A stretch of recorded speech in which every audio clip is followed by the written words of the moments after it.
Hey, welcome back to the Trash Picture Show, my second part of my Blu-ray collection. I decided to break up the videos so you wouldn't be watching a super long video. Now, continuing, last movie I think I reviewed was Captain America, the First Avenger.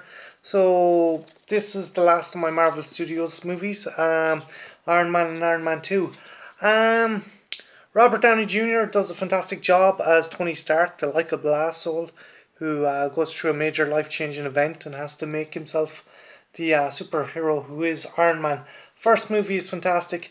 Second movie is essentially a bit of a rehash. Saving Grace's Sam Rockwell's performance is awesome, and Mickey Rourke does a fairly good job as Whiplash. If you can, check him out. Iron Man and Iron Man 2. Next up, KickAss, based on a Mark Millar comic. Essentially, it's about a young boy who decides to try and be a superhero and teams up with two vigilantes, Big Daddy and Hit Girl, played by Nicolas Cage and Chloe Moretz.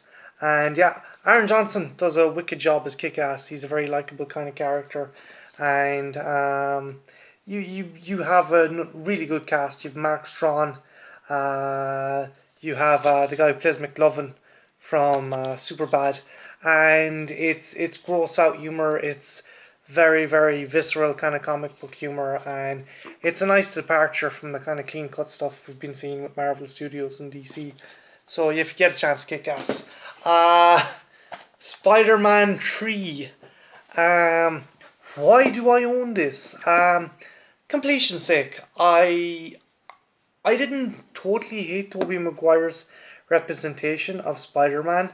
I am a major fan of Sam Raimi, and I heard stories how he shoehorned into putting in Venom. Some really good performances from Maguire, and you've Thomas Hayden Church as Sandman. His take on Sandman is pretty. He's a sympathetic character. He's not just like a one-dimensional monster. Topher Grace's Venom, though, I think is one of the Achilles heels of this movie. James Franco, he's all right. You're kind of like, well, what's your motivation for? Okay, you think Spider-Man killed your dad, but couldn't you have asked your butler years back, hey, what actually happened? But yeah, if you can, check it out on Netflix or another legitimate streaming site, but don't go out of your way to watch this. Zombieland, cool movie.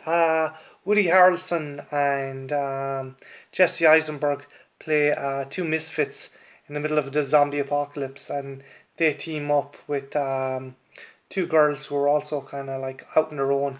It's a fun movie.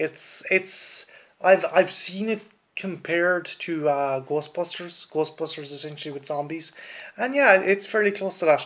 Speaking of Ghostbusters, there's a really good cameo in this. I'm not going to spoil it. Next up, Clash of the Titans. There are elements of this movie I really, really like. The visual effects are cool, and it's been a while since we've seen kind of movies like this. I have a big soft spot for kind of Ray Harryhausen movies, and this is a nice throwback to that. Sam Worthington, he does his best, but I don't know if he was right for the cast as the lead in this. Liam Neeson, Ralph Fiennes as the gods are pretty cool, and the visual effects are pretty cool. If you can get it on the cheap, pick it up. It's not a desperate movie. Wrath of the Titans, I think, is a wee bit better, but only by a small margin. So if you can, pick it up on a cheap. Next up, awesome movie. John Wick. I've had people ask me, okay, what's John Wick about? I give them the bare bones explanation. I just tell them that Keanu Reeves' puppy was killed, and he's angry, and that's essentially what John Wick is about.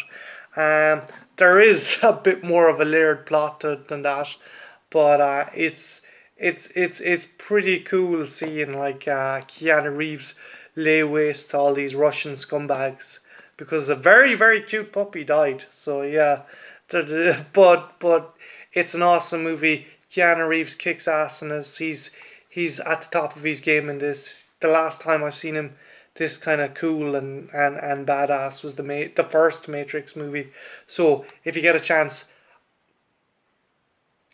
watch it, download it, that can stream it, get your hands on John Wick. It's an awesome movie. Next up, The Green Hornet. I didn't hate this movie.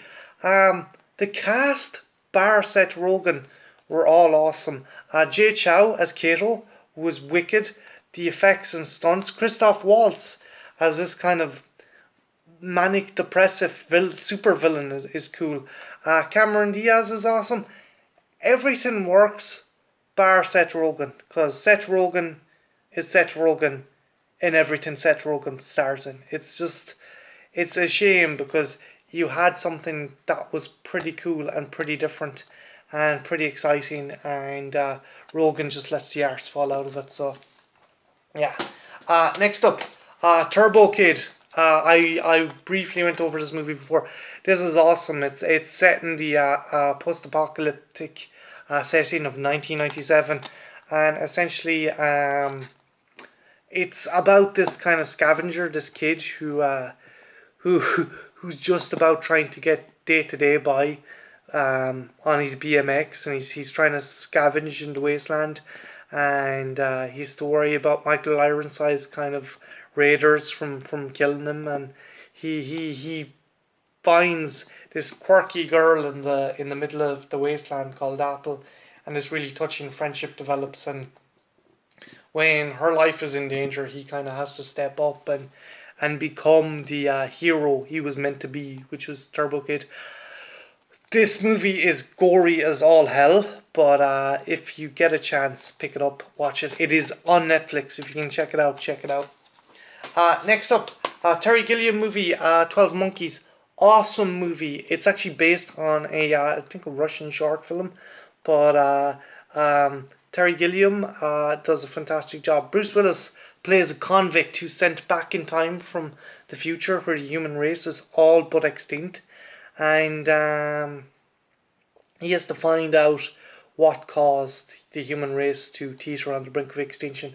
You have Brad Pitt giving a very kind of quirky performance, but then again, this is a Terry Gilliam movie, so if you're kind of just looking for an easy watch or just chewing gum for the brain, give this one a miss. But if you're looking for something that makes you think and that's interesting and is very, very visually interesting, 12 Monkeys is a must. Next up, a freaking classic. This movie is awesome. This is the movie that put Alfred Hitchcock on the map. Psycho. I don't think I need to tell anyone the plot of Psycho. Essentially, it's about a young man with mammy issues. But the cool thing about Psycho is it's based off the story by Robert Bloch, and Bloch himself, I think, took elements from things like Ed Gein and other things that were going on, and it is kind of a look into the kind of the dark reaches of humanity and what was happening in Podunk nowhere in America, and this is people use the term masterpiece with this movie, and you know what, it is the cinematography, the pacing, the music. Hitchcock knew exactly what he was doing with this movie, and this is a must for any film collector. So yeah, Psycho, check it out. Another fantastic horror movie, and I have stickers from CX still on it. Frankenstein, James Whale's classic. Essentially, I think it was the second or third Universal movie that was released in their kind of horror catalogue, and Boris Karloff does a fantastic job as the monster. He has so much pathos that you cannot but feel sorry for him. Like it's like he didn't ask to be created, and he is treated horribly. And if you're a fan of horror, and if you're a lover of anything kind of classic or or if you like Universal horror movies, this is an absolute must. So yeah, Frankenstein. James Whale done a fantastic job on this. He done Bride of Frankenstein, and he also done The Invisible Man. I have yet to see a bad James Whale movie, so yeah, Frankenstein, check it out. Next up, J.J. Abrams, Star Wars: The Force Awakens. I had reservations about this movie because I loved the original trilogy. I loathed the prequel trilogy, and the thing that kept me going, despite the prequel trilogy, was the expanded universe. I liked reading the Dark Horse comics and the novelizations, and characters like Mara Jade and Han and Leia's twins. All that stuff was brushed aside because of this movie. But I watched it, and you know what? It is still a beautiful movie. You still have that great kind of camaraderie in characters, and you give a shit about the characters. I didn't give a toss about any of the characters in the prequel trilogy, but I sure as hell cared about like Finn and Poe and Rey, and you loved those characters, and you didn't want anything bad to happen to them, and the story is just, it's timeless. It's like it is essentially a rehash of the other Star Wars movies, like, you know, droids with something important lands on desert planet, young Scallywag has to team up with some outworlder to kind of save the rebels. It is a rehash, and it's, I think they call it the circle effect. But you know what? It's they tried doing something different with the prequel trilogy, and it failed. This, they stuck to something they knew, and it worked. And you like the characters, you love the characters, and you gave a toss about these characters. As I said, the prequel trilogy, I couldn't give a rat's arse about any of those characters. These characters, Poe and Finn and Rey, and the movie makes you cry and laugh in equal measure, and that's a testament to how good it is in this day and age. So if you can, check out Star Wars: The Force Awakens. If you're a sci-fi fan, if you're a movie fan, if you're a child between the ages of 9 and 99, this is a movie you gotta check out. Check it out. Star Wars: Force Awakens. This ironically, this movie has not got the justice it deserves. Dredd. Karl Urban is perfect as Dredd. Just like Christian Bale was perfect as Batman. Karl Urban is the embodiment of Judge Dredd. Forget that shit we saw in '95 with Stallone going, Allah! No, this is the movie. Urban is a beast of a man. He does this kind of weary cop, but he also brims the classic character from the pages of the comic, and the setting is a very, very perfectly balanced dystopian kind of future. Like, it isn't as fantastic as in the comics, but you could see the comics being set in this world. The other cast, Olivia Tremblay as Judge Anderson, perfect. You have Lena Headey as Mama, who is absolutely vicious. The level of violence in this is through the roof, but it's never gratuitous. It's never done for the sake of doing it. It shows this is how savage the world the judges live in, and this is why Dredd has to be the way he is. Karl Urban is fantastic. This movie underperformed, and by the looks of things, it won't get a sequel. If it does get a sequel, I hope they get Urban back, because he's a fucking powerhouse in this movie. If you get a chance, check it out. Dredd. I don't care. Go out, borrow it off a friend, stream it, do what you need, check this movie out. Next up, this movie is awesome. This is a wicked movie. It's, as I put it, it's the unofficial prequel to Mad Max. It's set in a kind of dystopian Australia, and to me, the look and vibe and feel of this movie is very much around the first Mad Max movie. It's set 10 years from now, and essentially there's been kind of a resource war between the United States and Australia, and Australia might have come out on top, but the country is wrecked as a result. You have Guy Pearce, who's just this nomad, this vagabond, who he has a car and it's stolen by a bunch of crooks, and all he wants is his car back. And there's something in the car, we don't know what the hell it is, but he wants to get his car back, and he ends up teaming up with the one of the crooks' brothers, played by Robert Pattinson. Patterson is amazing in this. He plays a kind of very simple, kind of dim-witted character who kind of has an understanding of the world, while Guy Pearce's character is he's downtrodden and he's depressed, and he's this nihilistic, hateful individual, just filled with raw rage and hate.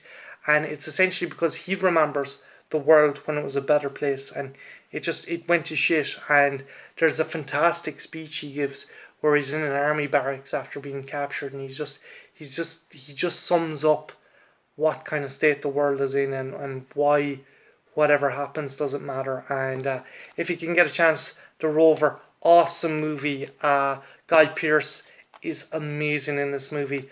As I put it, this could be the unofficial prequel to the original Mad Max trilogy. If you get a chance, check it out. The Rover, highly recommend it.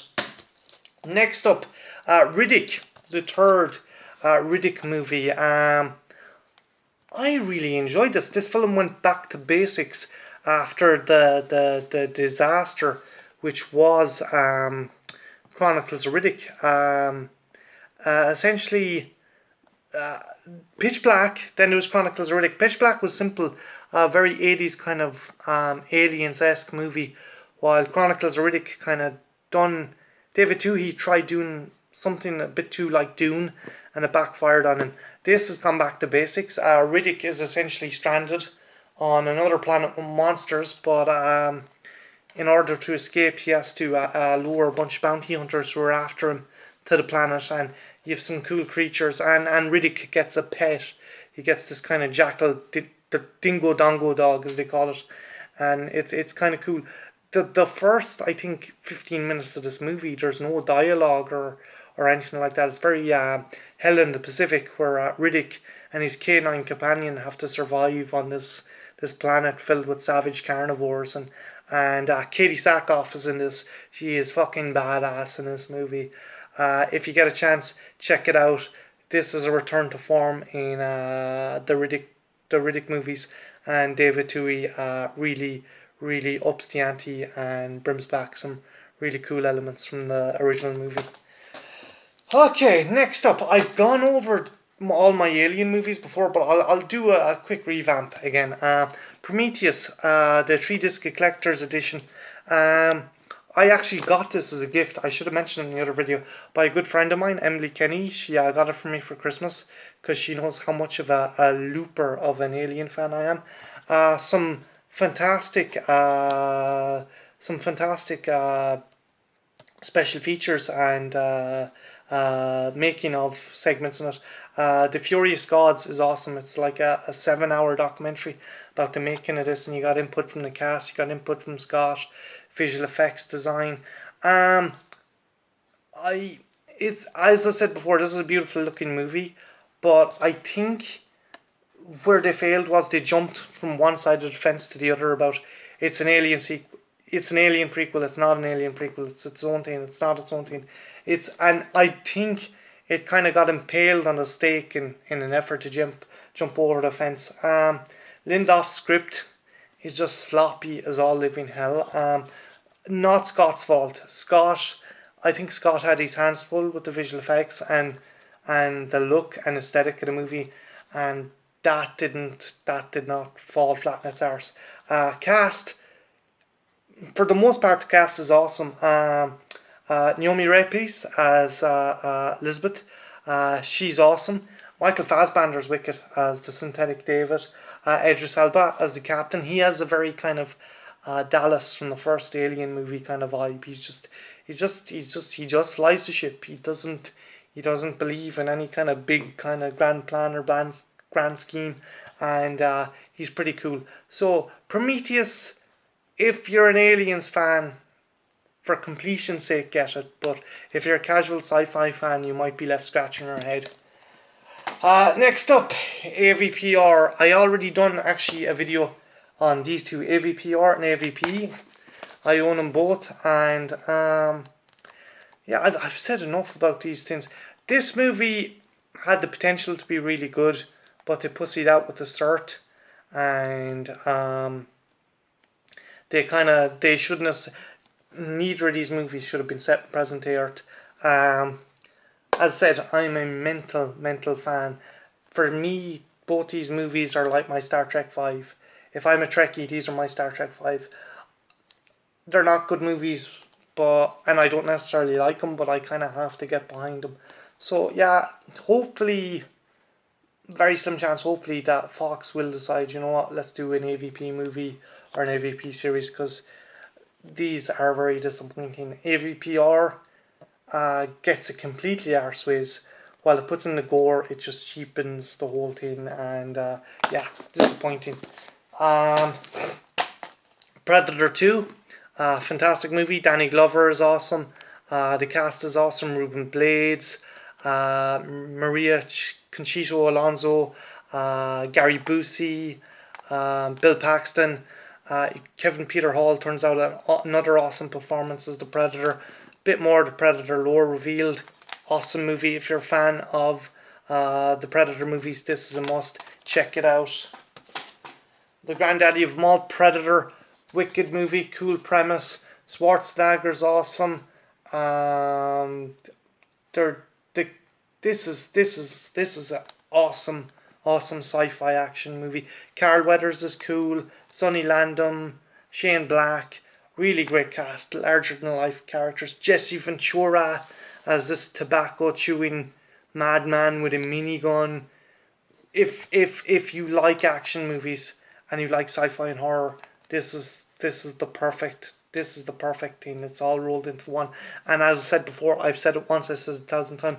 This is something like an old pulp kind of story by Robert E. Howard, or it's like very like kind of Robert E. Howard kind of story. It's fantastic. It's over the top. It's cool. It's a cool kind of sci-fi horror movie, and it's got very kind of classical elements of warriors against monsters, and I cannot stop singing the praises of Predator. Check it out. Next up, Evil Dead. This is a wicked movie. While the other two kind of focus on comedy, this is the more straight man of the series, and it essentially, very simple story. 5-6 teenagers go to a cabin and are picked off one by one till Ash, played by the awesome Bruce Campbell, is left to fight off his reanimated friends. Buckets of gore, amazing effects for the time. The soundtrack, the ambience of this movie is wicked. If you're a horror fan, you probably already own this. Evil Dead, it's a must. Check it out. Next up, Pitch Black, the original Vin Diesel sci-fi horror. Like with Riddick, Vin Diesel plays a convict who, along with a bunch of regular colonists, are stranded on the planet with these kind of pterodactyl-like monsters who only come out in the night. From what I read, there's a lot of elements from David Twohy's original script for Alien 3 that found their way into this movie. So a lot of people theorized that he kind of recycled it and put it into this movie. Vin Diesel is wicked. He's a powerhouse in this movie as this convict who can kind of see in the dark. So he's kind of like, he's the ace up the survivor's sleeve, but you don't know, is he looking after his own agenda, or is he genuinely trying to be helpful? Cole Hauser, Radha Mitchell, Claudia Black, really cool cast. Keith David is in it as well. So yeah, if you get a chance, check out Pitch Black. It's an awesome sci-fi movie, and David Twohy like really flexes his muscles in this kind of his first big sci-fi movie. I'm losing my voice. Next up, Audition, Day of the Dead. Awesome movie. A lot of people don't like this movie. A lot of people say Dawn of the Dead is the better of the movie. But I think the first original 3 movies are pretty cool. They're sight better than the stuff that came out after. And Day of the Dead is a fairly kind of wicked flick. Essentially, it's a bunch of scientists and soldiers are in an underground bunker trying to research a cure for the zombie apocalypse. And you've, I think, Bob is the domesticated zombie, and it's kind of like intellect versus muscle, where the soldiers are getting antsy and trouble is brewing. The Arrow edition I got, I think I showed you in the other video. I got like a comic and I got making of, and these Arrow editions are fantastic and reversible sleeve.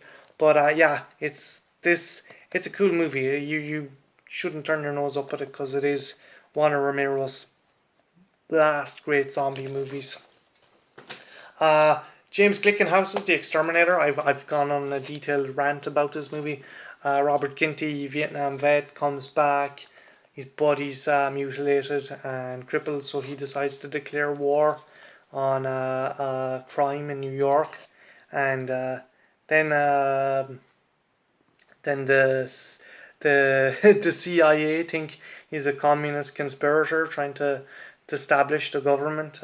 You've Christopher George as a cop who he may or may not be on the Exterminator side. Both guys are Vietnam vets, and if the roles were reversed, would Christopher George's character be like Robert Ginty? Again, awesome movie. James Glickenhaus does a wicked job, and it is one of the more highbrow grindhouse movies. Next up, Deranged. Robert Blossoms. He plays kind of a take on the Ed Gein character, and essentially it's kind of a weird kind of splatter comedy about this kind of weird loner who skins and keeps corpses and really weird shit. But it's surprisingly funny. Robert Blossoms gives an almost sympathetic kind of air to this fucking nutbag. So if you get a chance to check it out, the Blu-ray is pretty cool because you got a kind of little segment with Tom Savini going over the visual effects that were used in this movie, and there's a bit on Ed Gein as well. So if you can get a chance, check out Deranged. Our Cinema. I got this in I think CEX, because usually these cost a bomb, but I got this on a cheap and I snapped it up. Invasion of the Body Snatchers, another Arrow edition. Donald Sutherland. This, along with John Carpenter's The Thing and The Blob, are probably some of the best remakes of, and The Fly are best remakes of old 50s horror movies, and they're done fantastically. Donald Sutherland, Jeff Goldblum, Leonard Nimoy, Veronica Cartwright, they play these people who seem to realise that there's something amiss in the city, that people aren't quite what they are, and it's essentially a really edgy, cool remake of the original Invasion of the Body Snatchers. Really tense, really kind of eerie, creepy vibe. Sutherland, Goldblum, Nimoy all turn out fantastic performances. If you get a chance, check it out. Well worth a watch. Next up, this kind of horror thriller, Donkey Punch. It's about a bunch of spoiled rich kids who are on a yacht and they're doing drugs and drinking and having sex. And one of them gets a bit too frisky and tries a maneuver with a girl and ends up killing her. And they start turning on each other, and it's a very kind of like gritty, gory kind of teen. I wouldn't say slasher, more like teen asshole murderer kind of movie. Jamie Winstone's the only big kind of name in it. Her dad's Ray Winstone, and essentially it's a fairly edgy kind of gritty horror movie. Not the cleverest movie in the world, but still it's a lot more ballsy than a lot of horror to come out in recent years, and it's a very cool kind of tense British thriller, but nothing too highbrow. Next up, Purge Anarchy. I preferred this to the first Purge movie. I liked the first Purge movie. A lot of people were like, "Oh, it's just a basic home invasion movie." This is more kind of sets up the world of the Purge, and uh, it's pretty cool because you get to see what happens on Purge night outside the houses, and also Frank Grillo. If John Bernthal didn't get the role as Punisher, Frank Grillo should have. I know he's already played Crossbones in the Marvel movies, but he's like the unofficial Punisher in this movie. He plays this guy, a former, I think, former cop who decides to go out on Purge night and kill the guy who ran over his son, and he ends up coming to the aid of these poor people. And it's a cool movie. It's a tense movie. I haven't seen Election Year yet. I'm hearing mixed things about it, but I think if it kind of sticks to the format that this movie set up, it should be fairly good. So yeah, Purge Anarchy, definitely worth a watch. I adore this movie. This movie is beautiful. The soundtrack is amazing. The visuals are amazing. Some of the sets are amazing. This I picked this up on Blu-ray specifically because you could pause a single frame in this movie and it would look like a work of art. It is amazing. The color palette. The other Mad Max movies had a very kind of subdued color palette. This thing had this. Okay, it's set mostly in the desert, but there's this very vibrant kind of color palette. Tom Hardy as Max is awesome. Charlize Theron as in Furiosa, in Pertio Furiosa, is wicked. The rest of the cast, Nicholas Hoult is cool. The cast is wicked. A lot of people said, "Oh, Hardy kind of got sidelined by Charlize," but I don't think so. People were saying, "Oh, he doesn't talk that much." The guy's been out on his own in the desert. He hasn't had much human interaction. The way I see it, it's like this kind of messed up kind of family movie where Furiosa is trying to rescue these daughters, and they pick up Max, who's like this stray, lovable dog who doesn't like him at the start, but soon kind of warms to him. And there is a lot of elements. People are like, "Oh, Max makes no difference." Max makes a hell of a fucking difference in this movie. There's a lot of things Max does that those women would have been screwed without him. So anyone who says, "Oh, Mad Max was neutered in this movie," they're talking shit. Awesome movie, Mad Max Fury Road, a must. If you even anyway like movies, this is a must, and it's a must on Blu-ray. Next up, we have Heroes Season 2. I got it for like a fiver in CEX. It's the complete season, and it's on Blu-ray. You get picture-in-picture kind of interviews, a lot of little documentaries, Tim Sale Art Gallery, alternate endings, timelines about characters. The first season was cool. The second season was okay, and by the third season it started to fall off the wagon. I haven't seen that kind of the revamped one that came out recently, and I don't really have an intention to, because if the latter seasons of this is anything to go by, there isn't much they can do with it. The cast was pretty cool. The characters were pretty likable, and then they just added more characters, and it just became a bit too top heavy. So yeah, I picked it up on a whim, but it's still a fairly good purchase for like €5. So I'm not gonna whinge too much. Predators, I done a recent review of this, so I'm gonna gloss over it. 2010, awesome action, Predators, kick ass. Enough said. If you're a fan of AVP, if you're a fan of Predator, own it. Can't say much more. Alien Anthology. I had the original Alien quadrilogy, and then this came out, and it is amazing. Mother Mode is wicked. You get kind of a trivia track that comes up as you're watching the movies. This thing is loaded to the gills, special features, and not only just the ones that were on the quadrilogy. There was some stuff that was released exclusively for the Blu-ray edition, and yeah, if you're an Alien fan, this is an absolute must. I love this box set. I love the original Alien quadrilogy box set, and yeah, one of the best box sets around on either Blu-ray format or even the quadrilogy on DVD. If you don't have Blu-ray on, if you don't have a Blu-ray player, pick up the quadrilogy because it's well worth it. Next up, I got this.